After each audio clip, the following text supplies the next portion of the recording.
하나님께 박수를 영광 올려드립니다. 우리 귀한 찬양 감사합니다. 우리 이 찬양은 요게벳의 노래입니다. 모세의 엄마가 나일강에 갈대 상자의 아이를, 우리 오늘 기도해 주었던 이렇게 귀엽고 예쁜 아이를 갈대 상자에 담아서 하나님 손에 맡기고 띄워놓을 때 하나님이 참 부모이십니다. 하나님이 책임져 주십시오. 그런 마음으로 더 띄웠던 그 마음을 노래한 그런 노래입니다. 오늘 이 시대에 여러분들이 다 부모가 되어서 그 마음들을 다 헤아리실 수 있을 겁니다. 오늘 우리가 읽은 말씀을 통해서 하늘의 기쁨을 누리는 집이란 제목으로 우리 말씀 연회를 나누겠는데, 오늘은 어버이 주일이에요. 5월은 가정의 달입니다. 그리고 오늘은 예수님 부활하신 지 세 번째 주일입니다. 우리가 자녀로 태어나서 부모가 되고 부모의 마음을 또 알아가며 우리 부모가 되신 참부모 되신 우리 하나님을 또 배워가게 됩니다. 우리 가정, 또 집, 부모와 자녀, 그리고 교회, 성령, 십자가, 다 상관없는 것처럼 보여지는 이 단어들이 어떻게 연결이 되는가, 그것을 여러분들이 오늘 말씀을 통해서 알아가시길 바랍니다. 그러기 위해서 우리가 그 생각을 던져야 돼요. 이 어버이날에 여러분 좋은 데 가실 수 있지만 지금 교회에 모여서 예배하고 있습니다. 왜 그럴까요? 교회는 도대체 누가 만들었습니까? 교회는 언제 생겼습니까? 교회는 어떻게 하다 생겼습니까? 그리고 교회는 뭐 하는 곳입니까? 오늘 여러 가지 교리가 아니라 스토리를 통해서, 말씀을 통해서 여러분 오늘 잘 기억하시고 배워가실 수 있길 바랍니다. 자, 2000년 전에 예수님께서 유대의 민족 명절 유월절을 맞이해서 제자들과 함께 예루살렘으로 가시고 가셨는데 예수님은 십자가에 달려 죽기 위해서 가시는 거예요. 그러나 아무리 말해도 제자들은 이해를 하지 못합니다. 지금 예수님은 왕이 되러 가시는 것이 아니라, 즉위시르게 가는 게 아니라 십자가에 죽기 위해서 가시는 건데, 이것은 사고가 아닙니다. 구약 성경에 오래전부터 하나님께서 계획하시고 말씀하시고 예비하신 구원의 성취예요. 그 놀라운 일입니다.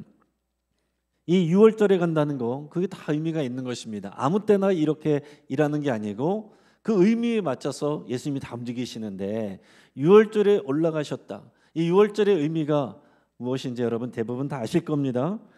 주전 약 1500년 전에, 그러니까 예수님이 오시기 전에 이미 이 1500년 전에 이집트의 노예가 된 이스라엘 백성들 신음하고 고통할 때 하나님께서 모세를 보내셨습니다. 오늘 요게벳의 노래에 그 갈대 상자의 주인공이었던 아기가 지도자가 돼서 하나님의 보내심을 받아 이 이스라엘 백성을 출애굽하게 해야 되는데, 처음부터 협조적이지 않았습니다. 애굽의 바로는 거절했습니다. 그래서 하나님께서 10가지 재앙을 내리시죠. 그 마지막 재앙이 뭡니까? 모든 장자들과 가축의 초태생들은 그 밤에 죽게 된다 하는 거예요. 그러나 이스라엘 백성들에게 하나님이 가르쳐 주셨습니다. 어린 양 하나를 잡아서 너희 집에 좌우인방과 문설주에 표시해라. 그리고 그 집에 가족들이 모여 있어라. 그 집에 모여 있는 가족들은 죽지 않는다. 그 장자와 모든 초태생까지 죽지 않는다. 그게 구원이었습니다. 그러나 이 말을 듣지 않고 거역하였던 애굽 백성들의 장자들과 가축의 초태생들은 그날 밤에 다 죽습니다. 이 일을 위해서 죽음의 천사가 내려왔는데, 집집마다 다닐 때에 그 집에 어린 양의 피가 발라져 있는 집은 넘어가는 거예요. 그래서 영어로 6월절이 패스오버, 넘어간다 하는 얘기입니다. 그리고 이것을 한자로 6월, 담을 넘어가는 그런 절기란 표시예요. 이런 의미가 있는 6월절에 예수님이 6월절 어린 양이 되시기 위해서 예루살렘에 올라가시는 겁니다. 예수님의 십자가의 죽음, 사람들은 그것을 그냥 정치적인 죽음, 불쌍한 죽음 이런 정도로만 생각하겠지만, 하나님은 이것을, 예수님의 이 십자가 죽음을 6월절의 어린 양의 의미로 바라보시는 거예요. 이것을 예수님도 그렇게 알고 계신 겁니다. 이 6월절, 이 사건을, 이 6월절에 있었던 구원의 사건이 예수님이 십자가 사건으로 이어지고 성취된 거예요. 유월절에 어린 양의 피로 구원받은 이스라엘 백성들, 이제는 예수님의 십자가 보혈을 통해서 모든 사람이 구원을 받는 이런 일들이 이루어지게 됐다 하는 거죠. 그리고 이 유월절 이후에 원래 그 다음에 50일 뒤에 유대인의 명절이 오순절이 있습니다. 이 오순절에 예수님은 성령이 오실 거라고 그랬고, 실제로 마가다락방에 제자들이 모여서 기도하고 있는데 성령님이 그날 임하셨습니다. 갑자기 급하고 강한 바람 같은 소리가 나고, 그리고 불꽃 같은 것이 보이더니 각 사람의 머리 위에, 거기 모여있는 사람 머리 위에 임했습니다. 그게 성령님이었어요.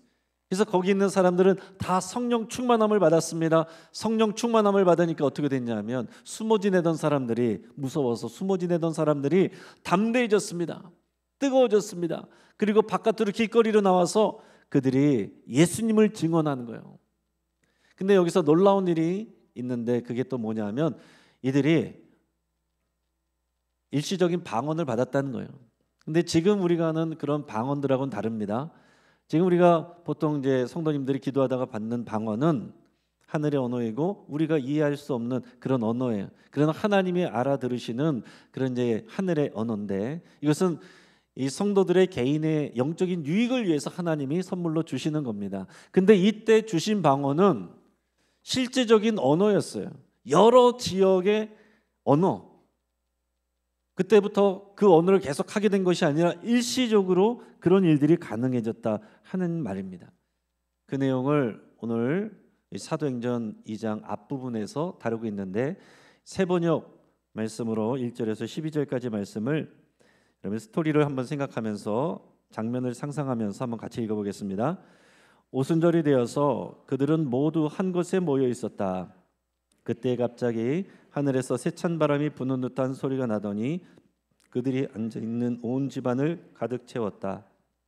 그리고 불길이 솟아오를 때 혓바닥처럼 갈라지는 것 같은 혀들이 그들에게 나타나더니 각 사람 위에 내려앉았다. 그들은 모두 성령으로 충만하게 되어서 성령이 시키시는 대로 각각 방언으로 말하기 시작하였다. 예루살렘에는 경건한 유대 사람이 세계 각국에서 와서 살고 있었다. 그런데 이런 말소리가 나니 많은 사람이 모여와서 각각 자기네 지방 말로 제자들이 말하는 것을 듣고서 어리둥절하였다. 그들은 놀라 신기하게 여기면서 말하였다. 보시오, 말하는 있는 이 사람들은 모두 갈릴리 사람이 아니요? 그런데 우리 모두가 저마다 태어난 지방의 말로 듣고 있으니 어찌 된 일이요? 우리는 바데 사람과 메데 사람과 엘람 사람이고 메소포타미아와 유대와 갑바도기아와 본도와 아시아와 부르기아와 밤빌리아와 이집트와 구레네 근처 리비아의 여러 지역에 사는 사람이고, 또 나그네로 머물고 있는 로마 사람과 유대 사람과 유대교에 개종한 사람과 크레타 사람과 아라비아 사람인데, 우리는 저들이 하나님의 큰 일들을 방언으로 말하는 것을 듣고 있어. 사람들은 모두 놀라 어쩔 줄 몰라서 이게 도대체 어찌 된 일이요? 하면서 서로 말하였다. 아멘. 자, 제자들이 나와서 여러 지역의 말로 말을 하는 거예요. 사람들이 놀라서 그 얘기를 듣습니다. 성령 충만해서 이 다른 여러 지역의 말로 말을 하는데, 그때 제자들이 무슨 말을 했겠습니까? 여보시오, 나 성령 충만 받았어. 성령 능력 받았어. 나 대단하죠? 그런 말하는 게 아니에요. 예수님을 증언하는 것입니다. 이게 예수님이 승천하실 때 사도행전 1장 8절에서 말씀하신 그대로 이루어지는 거예요. 성령이 너희에게 임하시면 너희가 권능을 받고 예루살렘과 온 유대와 사마리아 땅 끝까지 이르러 내 증인이 되리라. 근데 지금 예수님이 증인되어서 예루살렘에서부터 지금 예수님을 증언하고 있는 거예요. 지금 이 예루살렘에는 이 유월절 때문에 세계 각지에서 지금 모여와 있습니다. 그러니까 해외 동포들, 쉽게 말하면 해외 동포들이고 디아스포라 교인이라고 하는데 유대교 그 교인들이 다 모여와 있습니다. 자, 그런데 왔는데 각자 자기네 말로 예수님을 증언하는 말들이 들리는 거예요. 너무나도 신기한 겁니다. 자, 그러면 도대체 뭐라고 말했을까? 무슨 말을 했을까? 이게 굉장히 중요합니다. 근데 오늘 본문 앞에 보면 베드로 사도가 한 내용을, 설교한 내용을 기록하고 있어요. 그것을 제가 간단하게 요약을 해서 말씀드리면 이렇습니다. 여러분, 지금 성령님이 오셨습니다. 성령님이 임했습니다. 요엘서에 몇백 년 전에 있었던 요엘서에 그 기록된 대로 성령님이 우리들에게 임했습니다. 그때 요엘서에서는 마지막 때가 되면 요엘서에서 모든 사람들에게 성령이 임한다고 그랬는데 지금 그 일이 일어났습니다. 이것은 무슨 얘기냐면 마지막 때가 되었다는 것입니다. 이제 하나님의 놀라운 진노의 심판이 모든 불의와 죄 가운데 임하게 될 것입니다. 그러나 여러분, 너무 두려워하지 마시고 우리가 소망 가질 것은 주의 이름을 부르는 자는 구원을 받는다 그랬습니다. 근데 하나님께서 그 구원자를 이미 그리스도를 보내주셨습니다. 근데 그분은 십자가에서 죽으셨고 부활하셨고 지금은 하나님 보좌 우편에 있습니다. 그분은 바로 여러분들이 십자가에 죽게 만든 나사렛 예수님입니다. 이렇게 외쳤어요. 대단한 일입니다. 50일 전에는 베드로가 예수님 모른다고 3번이나 부인했어요. 근데 지금 여러분들이 죽인 그 예수, 나사렛 예수가 바로 성경이 약속한 그리스도요, 구원자요, 이렇게 외쳤어요. 그 사람들이 그 말씀을 듣고 혼란에 빠지면서 두려움을 느낍니다. 이게 말을 잘해서 이렇게 되는 게 아니에요. 성령의 능력입니다. 성령님이 역사하셔서 사람들이 그 말씀에 압도되어 또 두려움을 느낀 거예요. 그러면서 사도 이 베드로에게 그러면 우리가 어떻게 하면 되겠습니까? 이렇게 얘기해요. 어떻게 하면 되겠습니까? 그랬더니 하는 말이 오늘 우리가 읽은 본문의 내용입니다. 38절에서 40절 같이 읽겠습니다. 베드로가 대답하였다. 회개하십시오. 그리고 여러분 각 사람은 예수 그리스도의 이름으로 세례를 받고 죄 용서를 받으십시오. 그리하면 성령을 선물로 받을 것입니다. 이 약속은 여러분과 여러분의 자녀와 또 멀리 떨어져 있는 모든 사람, 곧 우리 주 하나님께서 부르시는 모든 사람에게 주신 것입니다. 베드로는 이 밖에도 많은 말로 증언하고 비뚤어진 세대에서 구원을 받으라고 그들에게 권하였다. 아멘. 자, 회개하고 예수님의 이름으로 세례를 받으시오. 그러면 여러분들이 성령을 선물로 받을 것입니다. 이렇게 증언했어요. 세례를 받고 회개하여 세례를 받고 여러분 이 삐뚤어진 하나님의 뜻에서 삐뚤어져 있는 이 죄 많은 세상에서 구원을 받으시오. 이렇게 외쳤습니다. 사람들이 어떻게 반응했을까요? 41절 말씀 같이 있습니다. 그의 말을 받아들인 사람들은 세례를 받았다. 이렇게 해서 그날에 신도의 수가 약 3,000명이나 늘어났다. 아멘. 자, 베드로의 이 설교를 듣고 회개하고 세례를 받은 사람이 그날 3,000명이었다는 거예요. 놀라지도 않으시네요. 3,000명, 이 사람의 힘으로 되는 게 아닙니다. 물론 학자들 중에는 당일 3,000명이 다 된 것은 아닐 것이다. 며칠에 걸쳐서 이 여러 제자들의 설교와 활동을 통해서 모인 사람들이 그 정도 될 것이다. 이렇게 생각하는 사람도 있는데 다 마찬가지입니다. 우리가 사람의 말로 한 사람 전도하기 얼마나 어렵습니까? 근데 3,000명이 한꺼번에 와서 회개하고 세례를 받았다. 사람의 일이 아니고 성령의 능력이에요. 성령님이 하신 일입니다. 자, 그렇게 해서 그 사람들이 은혜를 받았습니다. 은혜를 받으니까 집에 안 갔어요. 예루살렘에 모여서 그들이 함께 삽니다. 그 사람들이 바로 예루살렘 교회 성도들이에요. 교회가 그렇게 탄생한 것입니다. 그때는 건물이 따로 없어요. 건물이 필요 없습니다. 믿는 사람들이 모였으면 그게 교회예요. 교회는 그렇게 탄생한 거예요.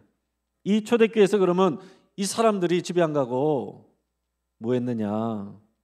물론 집에도 왔다 갔다 하겠지만은 뭐 했느냐? 교회가 되어서 최초의 교회가 생겼는데 교회에서 뭐 했느냐? 오늘 본문의 42절에서 47절까지 말씀을 같이 읽겠습니다. 그들은 사도들의 가르침에 몰두하며 서로 사귀는 일과 빵을 떼는 일과 기도에 힘썼다. 모든 사람에게 두려운 마음이 생겼다. 사도들을 통하여 놀라운 일과 표징이 많이 일어났던 것이다. 믿는 사람은 모두 함께 지내며 모든 것을 공동으로 소유하였다. 그들은 재산과 소유물을 팔아서 모든 사람에게 필요한 대로 나누어 주었다. 그리고 날마다 한 마음으로 성전에 열심히 모이고 집집이 돌아가면서 빵을 떼며 순전한 마음으로 기쁘게 음식을 먹고 하나님을 찬양하였다. 그래서 그들은 모든 사람에게서 호감을 샀다. 주님께서는 구원받는 사람을 날마다 더하여 주셨다. 아멘. 자, 이게 최초의 교회의 모습이고 이게 모든 교회들의 하나의 모델입니다. 교회는 뭐 하는 것이냐?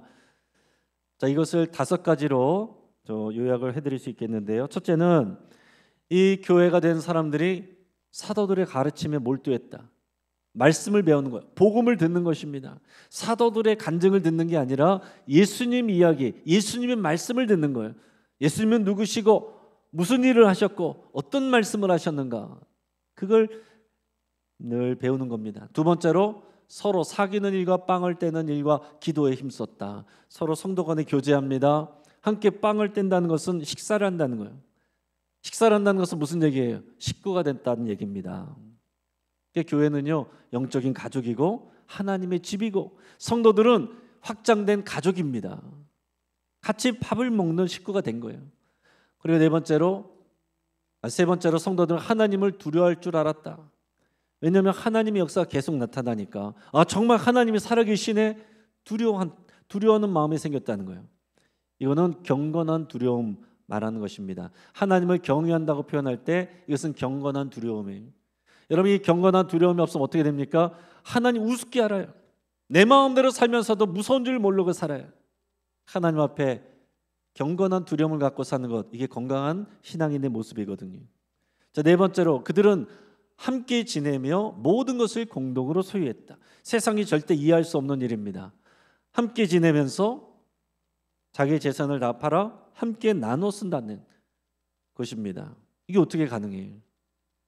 여러분, 세상을 보세요. 법과 제대로 이런 일이 일어날 수가 없어요. 이런 일들을 법과 제대로 이념으로 무조건 하면 항상 문제가 생깁니다.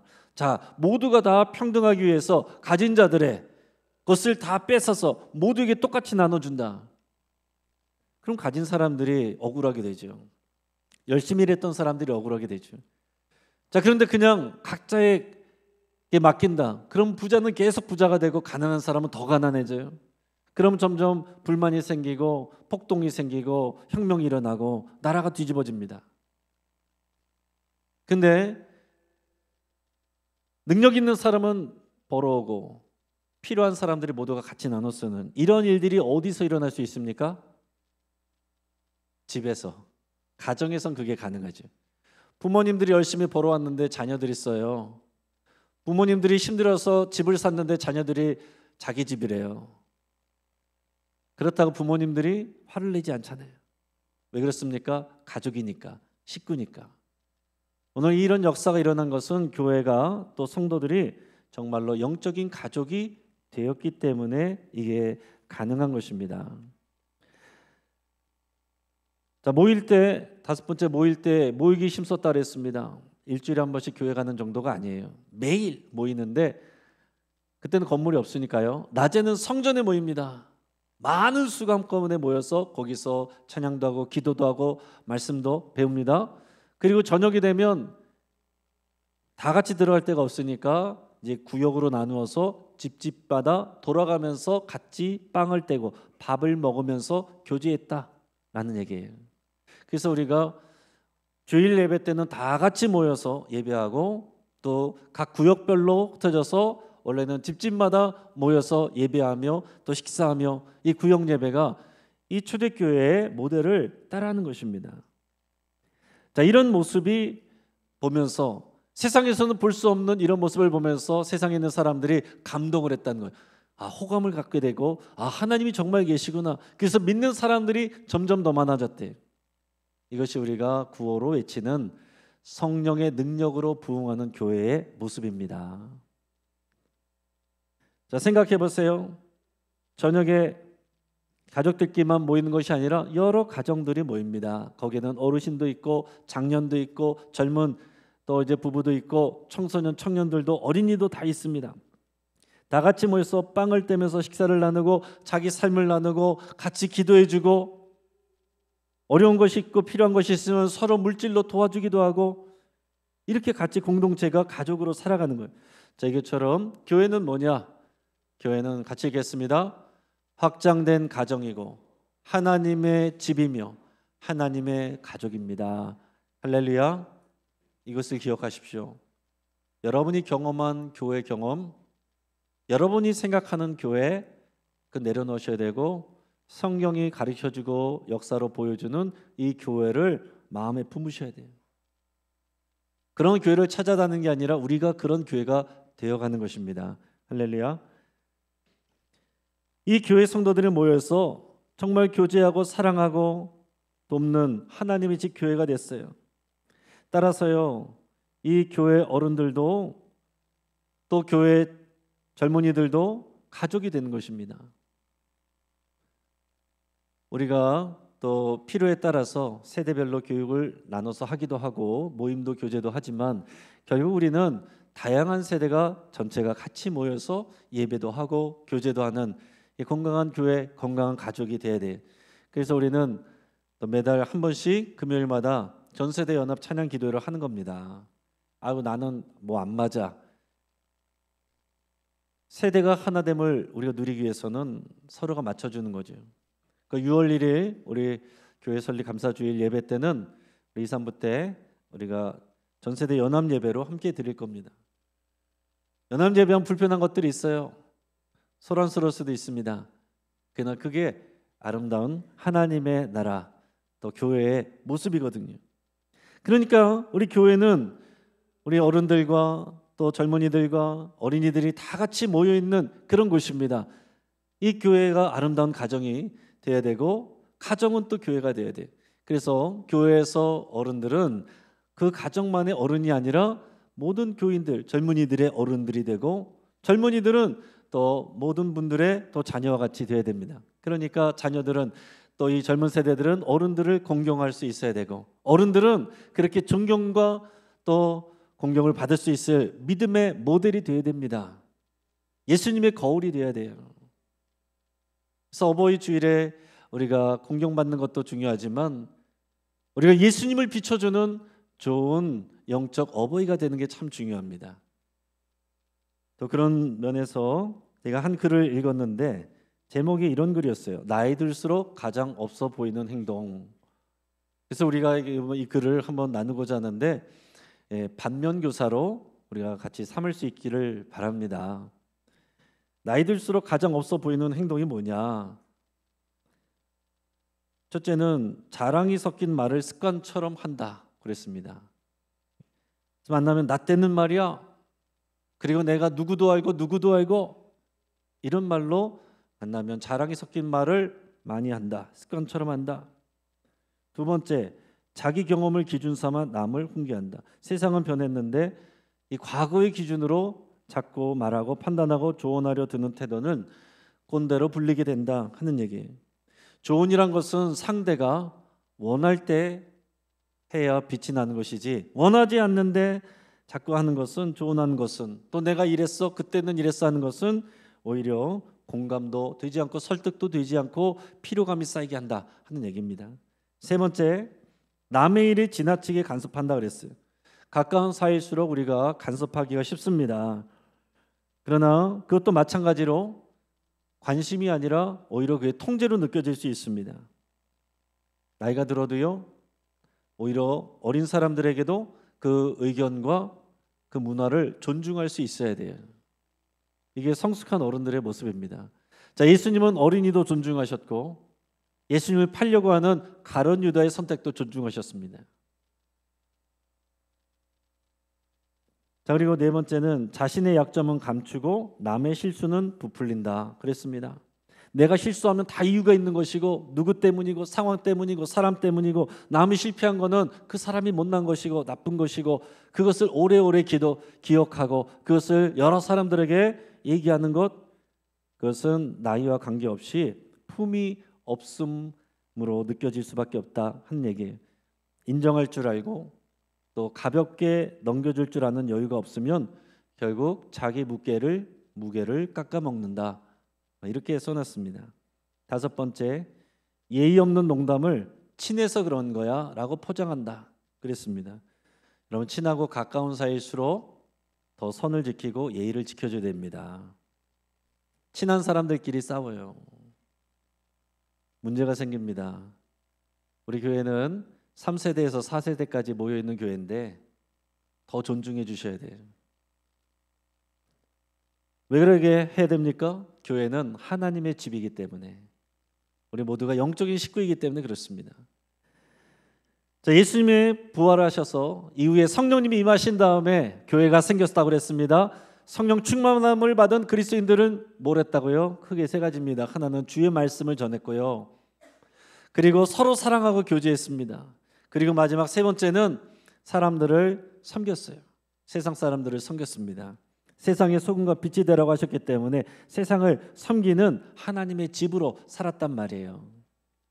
그래서 과거 우리 한반도에 복음을 전하기 위해서 왔던 초기 선교사들, 그분들 역시 그냥 교회 안에서 말씀만 있고 또 예배만 한 게 아니라 선한 영향력을 세상 속에 또 전하고 그것을 통해 복음을 증거했습니다. 감리교 선교사 아펜젤러는 배제학당을 세웠고 지금 배제대학교가 됐죠. 메리스 크랜턴 선교사는 이화학당을 세웠습니다. 이화여대가 됐습니다. 장로교 선교사인 언더우드는 또 연희 전문학교를 설립했고 이건 연세대학교가 됐습니다. 선교사들은요, 그 교회 안에서의 활동만 머무른 것이 아니라 어린이들, 청소년들의 교육에 힘을 쓰고 사회적 약자였던, 무시받던 여성들의 인권 향상에도 많은 힘을 썼다는 얘기입니다. 선교사들이 왜 그런 일을 해요? 그게 다 하나님의 일입니다. 진리 안에서 모두를 자유케 하고 또 주 안에서 삶의 풍성함을 누리게 하는 일입니다. 장로교 선교사인 호로살레는 우리나라 첫 서양식의 의료기관인 재중원을 만들었고 이것이 지금의 세브란스 병원 됐습니다.